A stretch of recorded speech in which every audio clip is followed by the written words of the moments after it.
here. And as a first question, I'm not going to introduce you, but I would like to ask you to introduce yourselves. Maybe we can start from here. And then after the short introduction, I will go into the first question. Yeah, so Start Helena, with me. please. Yes.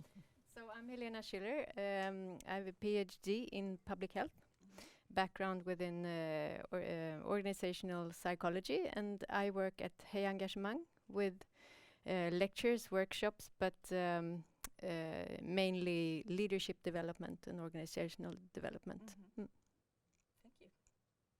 Anna. Thank you. Hi, I'm Anna Carlsson. I have my own business called HRDigi, which is about digitalization and technology paired with HR and the value it can give. I also have a podcast called HR, or in Swedish, HRDigitaliseringspodden, so you can find it. And yes, I'm a HR tech analyst, so here to discuss more about technology and what you can find. Yeah.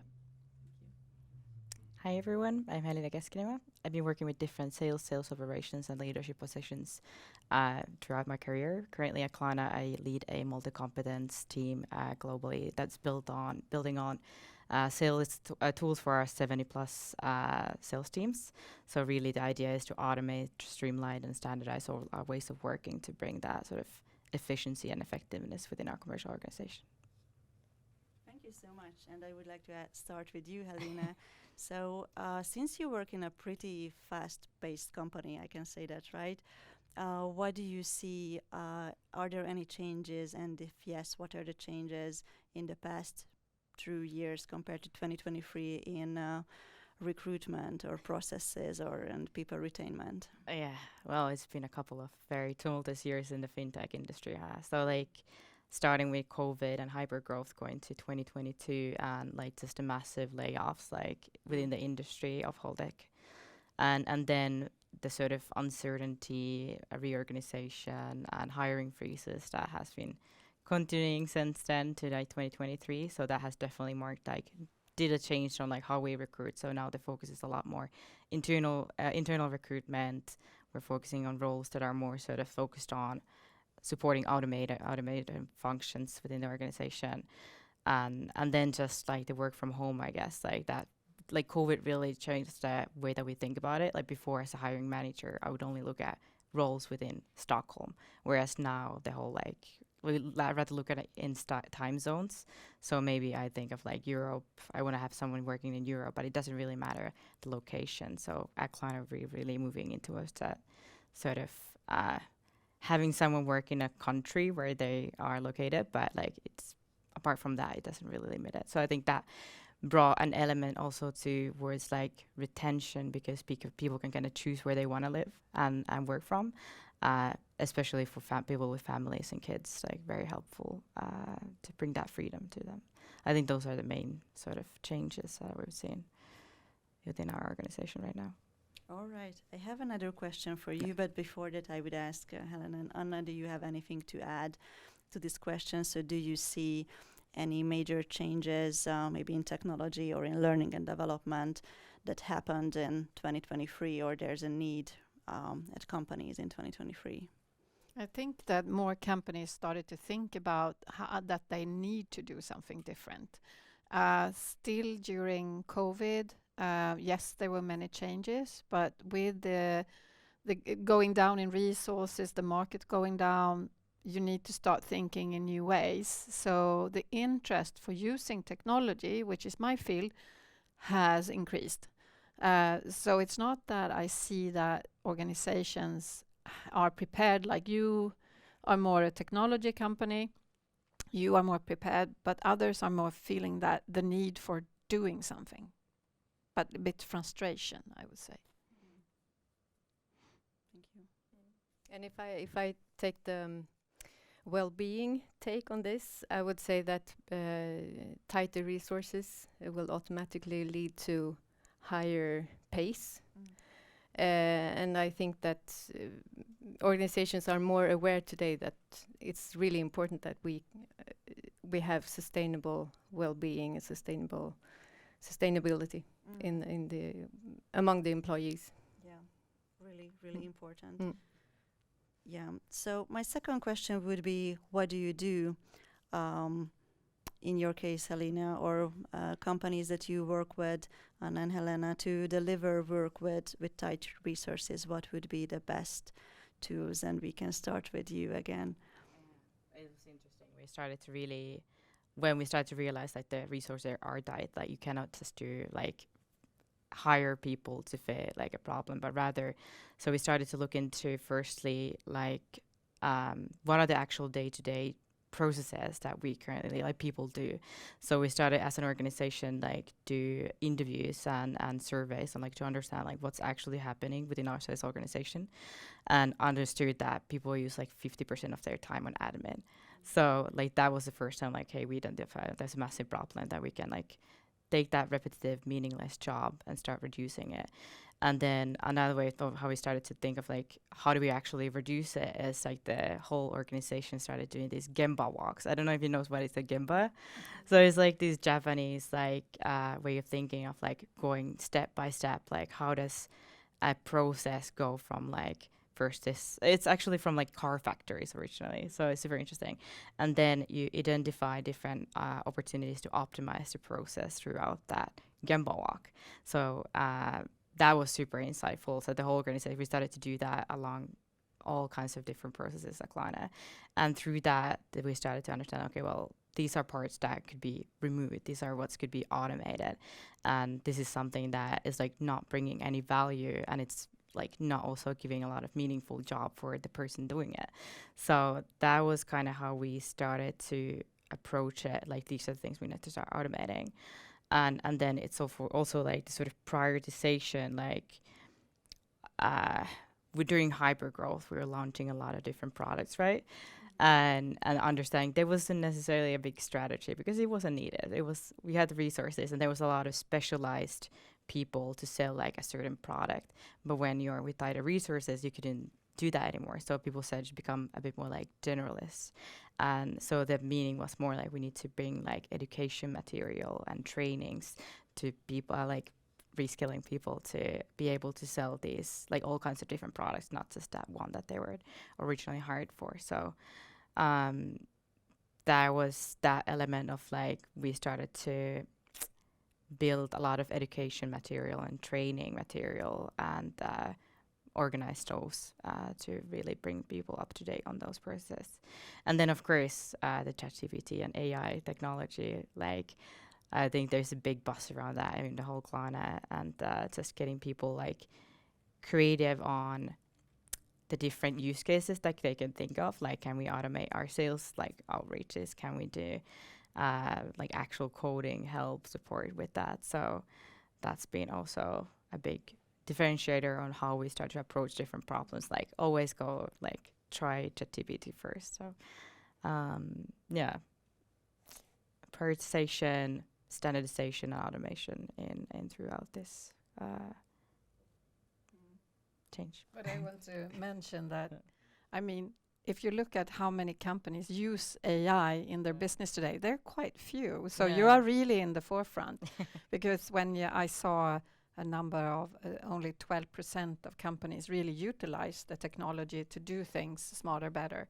So what we usually see is more like small initiatives, but you really made a like a move. Yeah, our whole CXO team got really into it. So it came from there. But no, it's really encouraged. And it starts with the leadership, like encourage your team, give them time to try it and think of different ways, challenge them, that utilizing it, everything. So that's kind of where it's heading to. And then it's resulting into a lot of really, really cool things happening within the organization. I really like that you said that you are using and building use cases for that, because it's really easy to get overly creative and use solutions, AI solutions for different kind of things, and always reach out to that. But once you already know, okay, this is the use case where we are going to use it and this is where we are not going to use it, so you can already spare time with that decision. No, it's trial and error. Nice. Do you have anything else to add? I'm thinking, I mean, there is a big trend right now to talk about skills and understanding your skills. I guess that's what you've been doing maybe for a long time then as well. That it's been nothing that has really been on the top list in Sweden on the company HR to analyze and understand what skills you have, what skills you need, because there hasn't been any tools available to really do that. But that's something that is changing now, that the interest for these type of tools, because to be able to do the things that you are doing, you need to know your staff. Who are they? What can they do? What other skills maybe that they not utilizing today? And so you can find them and do the changes, or have them wanting to do new things. But you need to know. It's just if you're under 50 people in your organization, you maybe can know them all. Otherwise, you need supporting tools. And this has the interest has started, but we see a lot of that been going on for a while in other countries like the US. But here we are still just starting to crawl on that area. But it's a interest starting to happen at least, and some are doing it. Yeah. I would say something that we work a lot with is communication skills, which is really important in all these different. When that's an important skill to get to know your employees, and if you change roles, if you do reskilling, who is doing what, the roles are really important. So communication on all levels are really, really important, and I would say that's an important skill also to learn. Definitely. And Anna, I wanted to ask you, and you already answered half of it. So I will ask. We are also talking about reskilling, but we're also talking about retainment. So, what technologies do you see in these two areas? And maybe you can highlight the retainment part a bit. Yeah, so I mean, the area of technology right now is booming. I could see that there is a slight slowdown in investments now during the first quarter, but it's been a lot of investments in different technologies. But when we look at retainment and the area of utilizing being scarce of resource, you have to use those things I started to talk about: talent analysis, talent tools, different tools for that, but also the whole area of learning and development, or learning and growth, you can call it as well. Is there are so many different technologies now that can assist this movement, and by I don't remember the number. I didn't see your slide on the 70% that are willing to, but it's also, I mean, engagement, and you're a specialist on engagement, I would say, is to feel needed, to be able to develop. So the technology only supports that that willingness to change. But when you want to change, and when you have this plan and can move people around, then the technology is there to make that change. So there are so many new ways to build your learning plan or your learning strategy nowadays, and we'll all both with, like, if you just bring up the AI technology, there are tools that can assist you develop in different skills, like the soft skills, by training with an AI person type, so you can develop your skills in different areas without involving too many people, so it's not as costly as well. So I mean, I don't know where to start and where to end, but the possibilities are endless.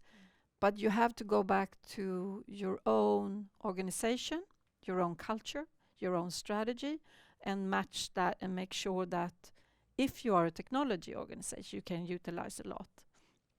But otherwise, you need to then communicate and make the change more slowly. What would you recommend for a company who is not so technology focused, but maybe focused on some other areas? but still would like to make the first step?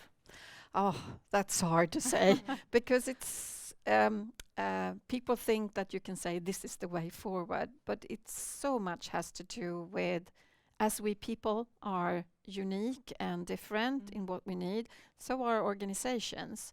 So it's not like, yes, this is the solution, but maybe it would be to say to you all that something that's been talked a lot and used a lot in Sweden is learning management system, LMSs, for learning. But just remember that that is only an administrative tool, meaning if you really want to utilize technology, you have to learn what else.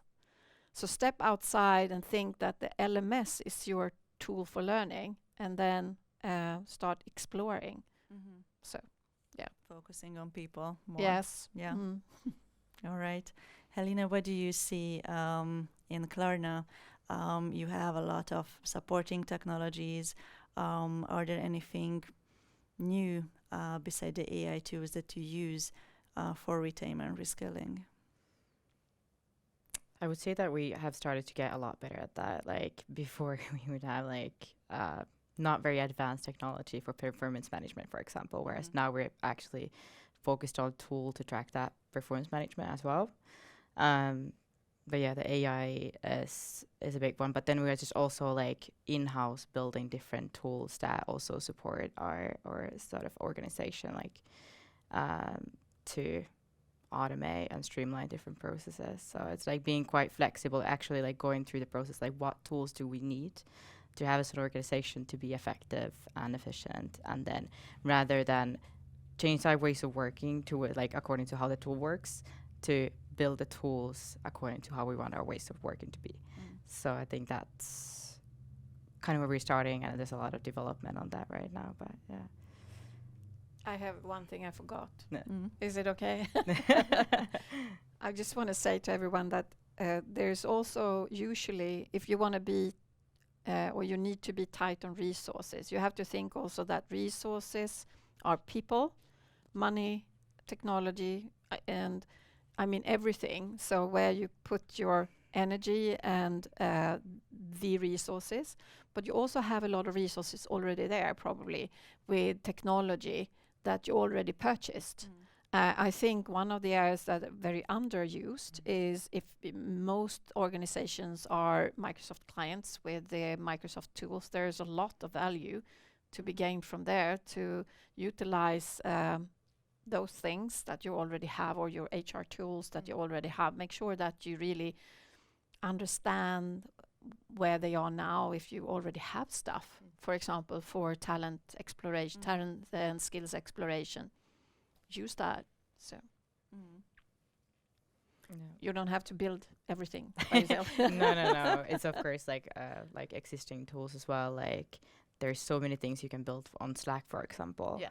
Like it's available. So like where we just start from is like, how can we build something that means the least amount of work for our employees, our sales team? Like everything we do, we design from the perspective that it needs to reduce the amount of admin and not increase it. So I think that's been the priority for us.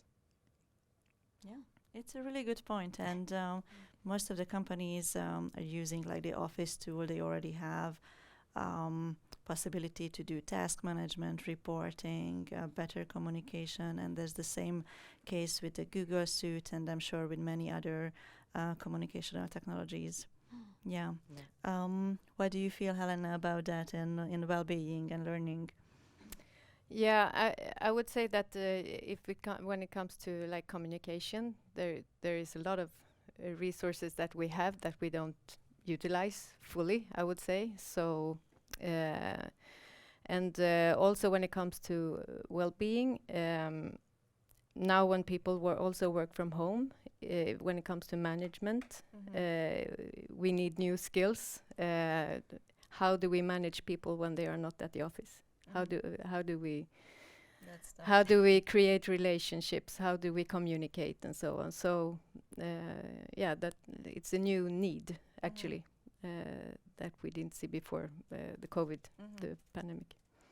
So what would you recommend to those people? Where is the place to grow in this area? How can you manage better? How can you communicate better? Yeah, you need to set goals and Mhm. create strategies, I would Mhm. say, communication strategies.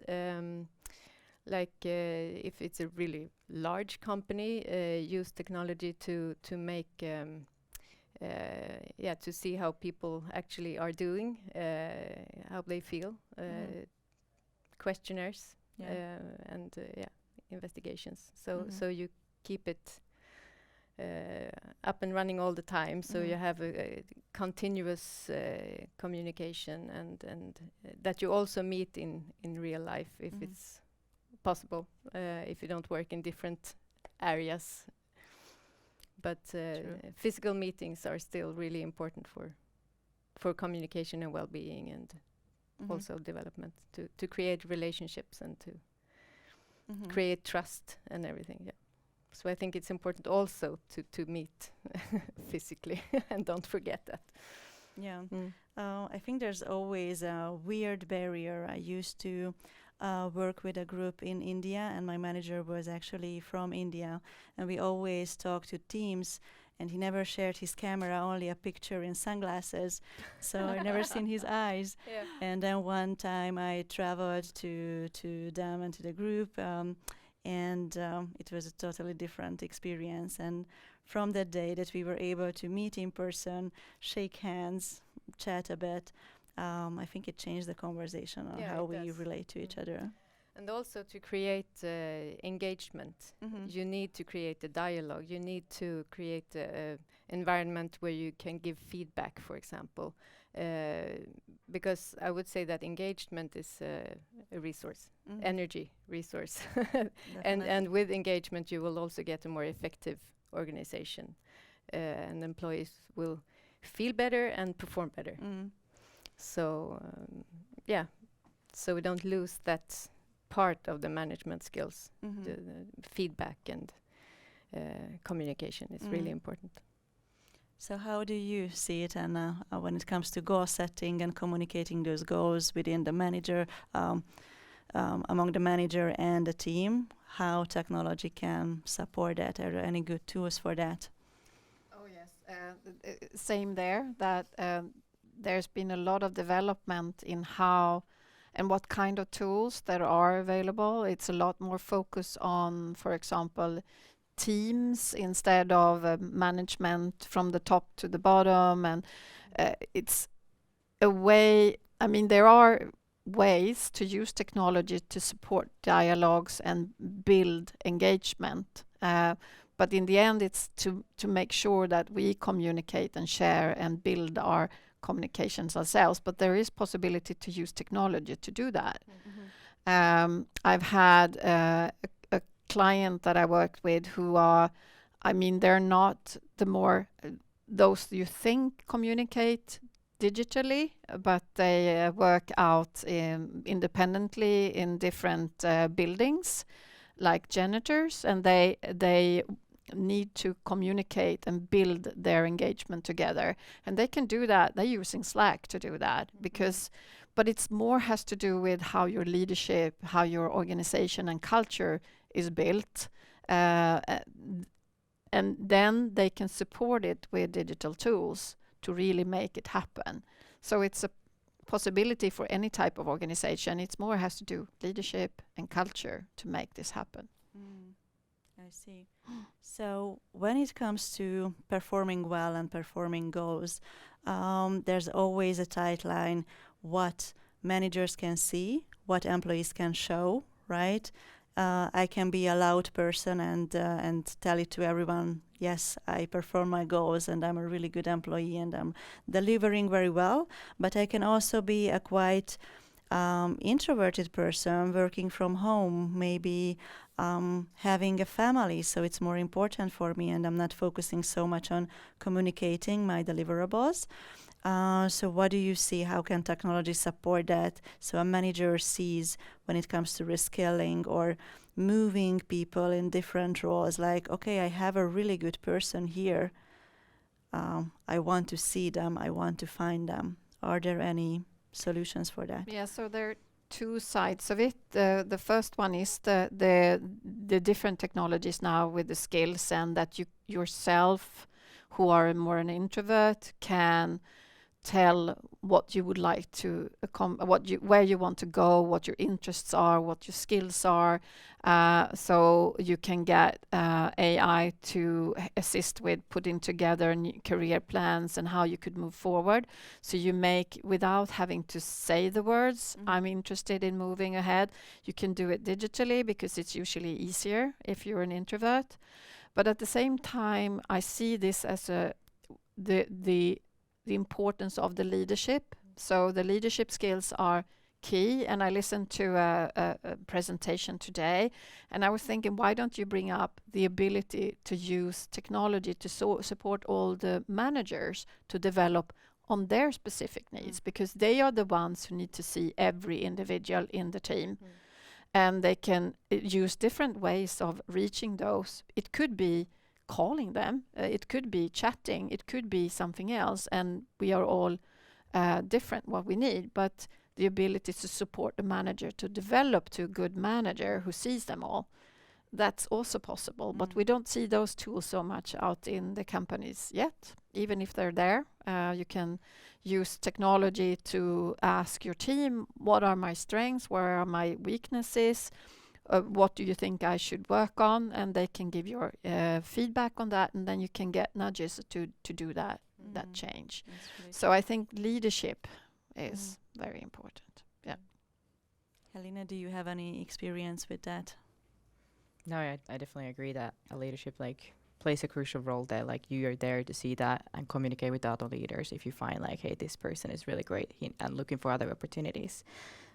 So that's one thing. At Klarna, we work in a lot of these sort of work stream setups, especially now with the lack of resources. So work streams are basically these task forces that have a limited time. They have one problem that they're solving, and they typically are people taken from different parts of the organization and put into one team and solve a problem. And they're typically supported by a CXO or a business leader. So that creates a lot of visibility. So if you nominate someone in your team to go into this work stream, it's a great learning experience for them. So that's kind of typically work and try to keep these high performers engaged, give them a possibility to work with something else with part of their time, and then actually learn new skills, work with different people from the organization, and then come back to the team with a lot of new knowledge, and then also that sort of possibility to get visibility in front of a lot of business leaders. So I think that's been working really well at Klarna, for example, in terms of creating visibility for internal movement. I have a question for her. So was this a leadership style? Because to be able to utilize these tools where you are more visible, what kind of talent you have in your team, this makes the role of the manager being very different, becoming different. You don't own your own resources. So was that a big change in your organization to change that management perspective, or was it something that was there from the beginning? I think it kind of grew to it. We had problem spaces that couldn't be just solved within one team, because at Klarna we kind of work in these sort of little startups, so every team has a problem space and they kind of work towards that. But sometimes then you have problems that are across teams, so then it needs to reorganize it a little bit. So it kind of naturally came as to hey, we need to start working in this way whenever it's a problem that actually goes across multiple teams. And I think it's been encouraged to say hey, this is a great opportunity to give high performance an opportunity to do that, and I kind of grew to it. But it must be something from the beginning in the culture. So, yeah. It wasn't like that. I think the work streams actually started a bit after 2022 spring, when we of course had big changes in the organization. So a way to kind of organize resources while still keeping the daily operations within the regular teams. All right. Thank you so much. Because of the sake of time, we need to wrap it up. But I would like to ask the audience if you have any questions for any of the speakers here. And I'm also trying to find, Esther, if there are any online questions. Yes. So far, there is no online questions, but if you would like to ask anything, just... Oh, nice. Hello. I'm curious how you should advise people to use the skills technology, because a lot of those are like self-evaluation, and then you can have people like are really shy to say that they're good at something at all, or just saying that they exist is a skill, and then you have like the opposite, like the more narcissist personas, they're saying that they're awesome at everything even if they even haven't tried it. So how do you balance that in an organization without like embarrassing people? Do you have an experience of that? Not too much. Yeah, so usually it's more of a that this has to be discussed with your manager. So you have to always have someone confirming, more or less. But that is also taking away the autonomy. So it's a balance. But usually it is that someone else confirms what you put in. Boring, but structure, approvals, management, there it comes in. Yeah, I agree. And also, like, Klarna, I try to like have everyone has clear objective key results, so you can always mirror the performance according to those OKRs that have been defined for that person. So then it becomes less from the person and actually is something that you can measure against.